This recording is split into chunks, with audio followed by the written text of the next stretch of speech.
Hello there, welcome. I have to definitely repeat that it's very nice to see faces and be in person. It's been a while. Today I wanted to talk to you about benchmarking, and first I wanted to start with a little story about why I got involved in benchmarking. The tools that Benchmarking Alliance offers are used for both public and private sector when you're trying to measure all kinds of results on how your efforts have actually worked in the outcomes and the success or the failures of your business. When I was in the hotel industry for about 10 years here in Iceland and as well as before, these types of reports we used every day. And we used them in a way to, see where our position was against the market. We could see our position against competitors. We could see as well where certain areas in our own business internally were doing well. So I could see if Wednesdays were maybe my best-selling day and I had some issues on Tuesdays. I could see if my staff in the F&B department of a hotel was really achieving the upselling goals that were set by the management team. So the tools that we work with are, multi-use for internal operations, for hotels, for activities, for restaurants, really any sort of stakeholders that are in tourism, as well as are very useful, and I use them today. I work quite a bit with bringing foreign investors into, Iceland or developing projects. And this is something that is already, people are very versed in these type of benchmarking reports where we're, this one company is in 10 countries around Europe. We have over 1,000 partners that are contributing data. And just to repeat a little bit with what Anthony was saying is that it really does take cooperation and it takes a lot of effort to, give quality data for what you want to get out of it. So with that, I will give you a little bit more insight to what we do at Benchmarking Alliance. We're a third-party web-based system. We were developed in Sweden by revenue managers as well as lawyers who are specialists in competition law. And what they wanted to do is find a way that you could put together data suppliers, data buyers, and all industry stakeholders onto the same platform and the same page, looking at numbers for their market, for different comp sets, for different needs in their business. It started right just with hotels and what we call Hotel Trends and Hotel Trends Plus, where you can measure KPI data, so key performance indicators of how businesses have been performing. In the years that came, we found demands on a lot of our markets that they wanted more. They wanted to see how the restaurants were performing. They wanted to see the 12-month forecast, not just for their own internal business, but how the 12-month forecast looked at for the market or looked at for certain comp sets, so they could really start to make plans and fill gaps in the business, as well as to maximize the business that they did have coming in. In different markets, we've really reacted to what the demands are. So activity trends is something we developed for Iceland and also for Finland, where you have a lot of pre-packaged tours that are taking a lot of these adventures, that you're taking, maybe super jeep tours and volcano tours and golden circle tours. So we have the capabilities not just to track for, hotels and restaurants. We can also track bus companies. We can track super jeep companies, we can track attractions. There's no limit. Spa trends as well was developed in Finland, but we see great potential with all of the spas that have been added to the market in Iceland, as well as, for example, camping trends. We have, as I mentioned, 10 countries that are currently working with us, and we continue to increase.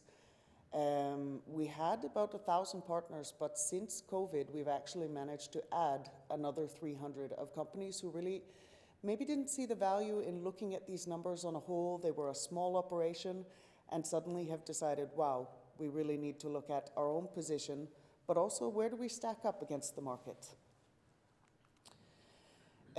One of the things is that we deliver performance data. So we're looking at numbers that have already gone through your business, and we work as a complementary partner to rate shoppers, to OTAs, and all of those that are on the market that you can read of what's for sale and what's available on the market. We actually take it one step further, and we get our data reported by operators in the business. So this is something that's going through their PMS system, through their point of sale system, and going into a third-party system where the data is never isolated. So if, for example, you were a company working with benchmarking, you can see your own data, and you can see a minimum of 4 in a comp set. And there's a lot of sort of competitive frames around this to make sure that, you know, every one of our partners knows that the data is never being isolated. Your data is your data, but you can stack it against different markets and comp sets that you create yourself. A lot of what we do is very much built on trust. We couldn't do the job we did if we didn't have the trust of our partners and our system, knowing that, you know, this data is solely used for developing destinations, developing businesses, and also just keeping a pulse on how you're doing against your partners or against your competitive sets. One of the things that we do is, and I mentioned that we're very complementary to the OTA Insight reports and all of the different things, you know, the PMS reports we work with, you know, Hagstover reports, Mylabor, then we contribute information and we try and share market data so we're all looking at the same pixels. It's really important that we're not just looking at a flooded market of, you know, data coming from all sources, but that we're actually computing this data and really involving the people who are operating in the business. How it works is that we need a minimum of 5 competitors in each region. Right now in Iceland, we have just under 70 who are reporting at this moment. Even during COVID times, that number has sort of fluctuated up and down through the years. Mostly in the accommodations, and to be honest, a lot of it is in the greater Reykjavik area. And that's one thing that we look to develop is the smaller regions. We'd love to see, for example, in Iceland, how the south is stacked up against the north, and not just looking at the amount of guests, but what are they spending? What is their average daily rate in any given market? What are the extra sales? How is that area or that business doing at upselling and really, you know, achieving the goals? What it takes, and I'll show you the system just briefly after, is it takes 2 minutes commitment from a company a day. We do connect to a lot of sort of PMS systems, the property management systems. We can do an API FTP connection very easily. But one thing that's very important is that companies themselves really read their data and make sure that what they're providing is quality and providing a real picture into the market so we can all use it collectively to work together. The ones that really are working on it right now and using this data are not just stakeholders that are in tourism or not just operators in tourism. We're using these reports all the time with the banks, with real estate companies who are renegotiating rental agreements.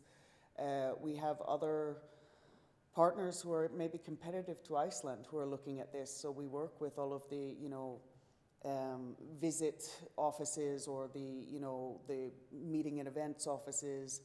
We work with a lot of travel offices just for looking at 12-month pickup so they can see where they should start to push business in to certain regions, certain dates.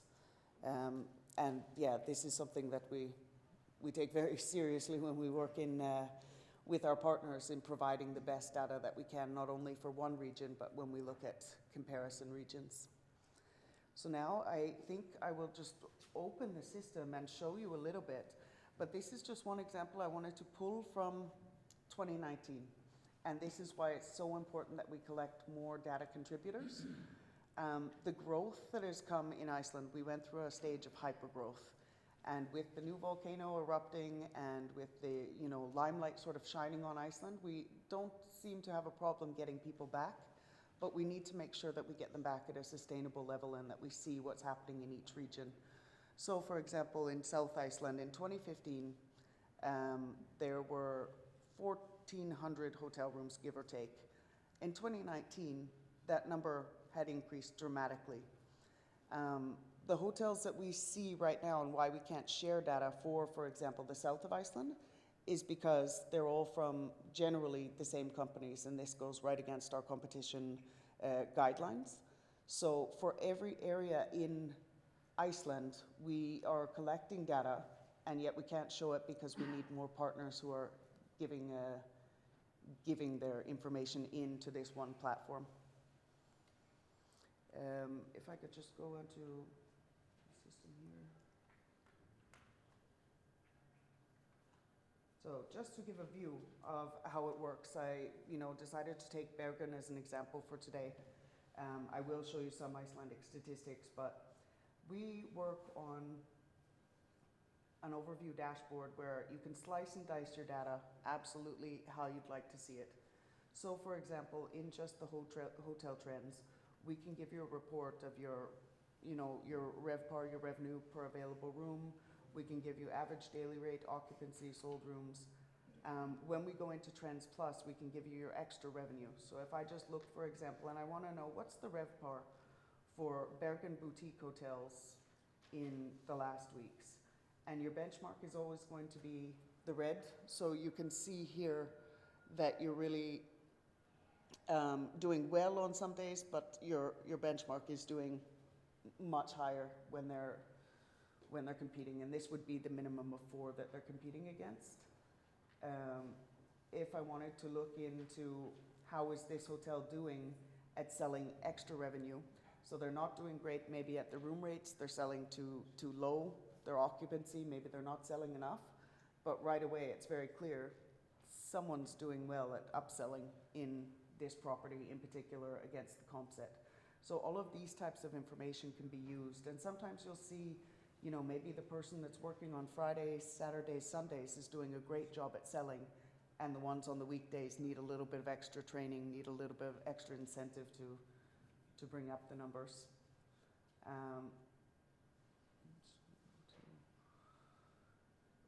We also track events. So this is something that's very big for us to see in destinations. Are certain festivals working? And a very good example for Iceland was the Airwaves Festival, where we saw that it moved months and months into the winter because we had business that was already filling the months where it was. So it's a really good way to spread and see where do we need to put the business, where do we need to put our marketing efforts, and as well, after all of that said and done, how did it turn out? Did it work out for us? And we can analyze as internal teams, as government, as private institutions. On the books, for example, this is a 12-month look, so I can look in monthly data, see what's it really looking like in the next months. And so you see, it's not a surprise with COVID that, the numbers are not great, but you can also see the pickup is very, very slow. And something's going to be happening in May 2022 for the competitive set. So you can see that this partner is not having a lot of pickup. They've actually got 0.1% on the books right now for May 2022. But the comp set has 7.6%. So right away you can start to follow. And then with the information that's provided by this third party, you can go out as a business yourself and see where's the business coming from. Go and sit, have a coffee in a hotel, in a partner's restaurant, and just really see what is it that seems to attract these numbers better than maybe your own business. Finally, not to keep you so long, I just wanted to show you a little bit of how we're looking in Iceland at the moment, because this is something very interesting. I am not providing data, so I only have information for the market. I don't measure myself against a subject. However, I can see that right now our competitive sets, we do certainly have some increases, but we need some help. So our occupancy has increased dramatically compared to last year, and we know why that is. We have a lot more people traveling, even if it's just a few flights from America, the increase is huge. But people aren't paying what they did last year. And why is that? And I looked a little bit into the numbers, and it's because a lot of the ones reporting last year, they were actually changing their strategy and getting their business being a Sotqui hotel, getting their business bringing in Icelanders who were wanting to come into Reykjavik for the city weekend, or getting the longer stays. So just a little bit, this is just a snapshot of the type of things that we work with Benchmarking Alliance. We work in many different currencies. We can slice and dice data for all areas. This is just the comp sets that I choose to follow. And the final point that I'd like to make is that contributing data into any of our platforms is absolutely complementary. The only thing that we charge for is if companies want to start to, create their own comp sets and follow 4 other boutique hotels or follow hotels in their neighborhoods. So that's one thing that we work very, very well with data contributors, is we don't want the cost to be very large. We'd rather, get everybody in, so we're looking at encompassing information for segments, locations, destinations. So that's just a little introduction to benchmarking, and I'm available, in Reykjavik anytime, and we have partners in all 10 countries, and just to increase the data so we can analyze and get ourselves back in a recovery that's tracked. So, thank you.